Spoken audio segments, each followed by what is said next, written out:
Tapos na summer pero hindi pa rin tapos ang Lakers para palakasin ang roster nila at maging ganap na champion contender sa 2026 season. Trade na lang talaga ang pinaka-option ng Lakers para makakuha ng big name o top tier na player para ma-secure nila ang championship window. Malinaw kasi ngayon na hindi lang naman si LBJ ang naghahabol ng championship title next season dahil sa interview parehas sila ni Luka dahil gusto rin mismo nitong si Luka na makakuha agad ng championship win sa LA Lakers at hindi nga lang daw nito gustong mag-contend sa susunod na season dahil sinabi niya na nasa championship now mentality na rin siya kaya ang Lakers porsigido talaga ngayon na humanap ng makatuwirang trade para mapalinaw nila ang pagiging champion contender. Isang trade na lang ang pwedeng gawin ng Lakers na kukumpleto sa 15th roster nila pero ang LA fans ang request talaga ay 3-and-D wing samantalang ang front office at si Pelinka backup center ang hinahabol sa trade. Maraming mga center ngayon ang naliling sa Lakers pero pagdating sa versatile wing puro big name tulad nila Jrue Holiday, Andrew Wiggins, Jeremy Grant. Mga veterano yan kaya talagang kailangan ng Lakers gumamit ng matinding asset para makakuha ng ganyang klaseng win defender. Tapos ngayon pumapasok na naman sa usapan itong si DeMar DeRozan. Sa Lakers trade, hindi to rumors base to sa logical trade scenario para sa Lakers dahil nakikita na bilang isang proven scorer at playmaker pwedeng magbigay si DeRozan ng relief at suporta kay Lolo Bron at Luka, partikular sa malaking laro sa playoffs. Si DeMar DeRozan kasi talaga ang isa sa mga logical na target para sa Lakers. Matagal na yang nauugnay. Pagdating sa team-friendly contract structure, nasa ilalim siya ng 3 years contract na nagkakahalaga ng 73 million para sa season ng 2025 to 26. 24.75 million naman ang cap hit niya ngayong season isang value na hindi sobrang laki para sa isang team na gustong mag-add ng isang elite veteran scorer nang hindi nila kailangan magkaproblema sa salary cap space. Tapos sa last year niyan, sa 2026 to 27, 10 million na lang ang partially guaranteed niya sa Sacramento Kings na magbibigay ng team flexibility kung sakaling magbago o pwede siyang i-cut o i-renegotiate ng hindi gaanong mabigat ang epekto sa salary cap.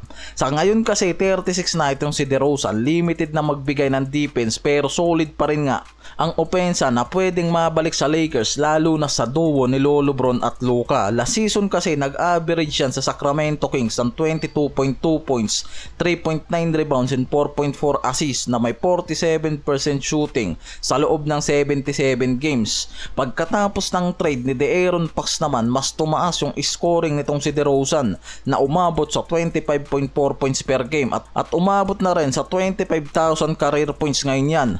Ang pinakamadalas naman kasi talagang nasa trade proposal ng Lakers pagdating sa mga ganitong klase ng role player o big names, itong si Austin Reeves. Kahit fan favorite si Reeves, mukhang siya talaga ang magiging bargaining chips kung tatargetin ng Lakers itong si DeMar DeRozan talaga.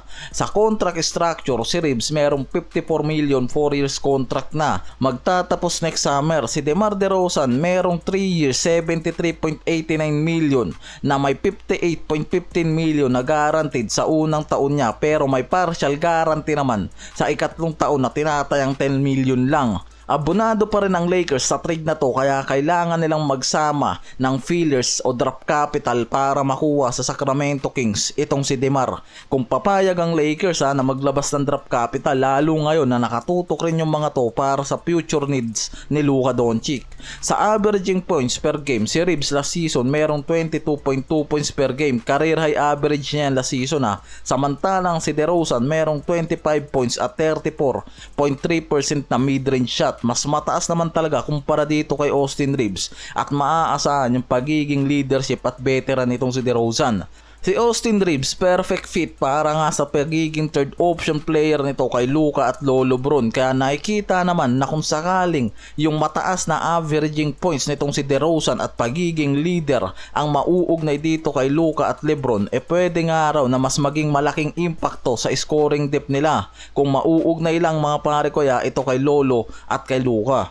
Halos parehas naman ang problema itong si DeRozan at Reeves na bumabagsak ang playoffs performance lalo na sa defense-oriented playoffs. Sa matitinding playoffs matchup, bumabagsak ang defensive performance ng dalawang to. At yan mismo yung nakikitang problema na halos hindi nagkakalayo sa mga to. Pero sigurado at mas mahusay na scorer at magaling sa mid-range at playmaking itong si DeRozan na magbibigay palalo ng veteran leadership at playoff poise.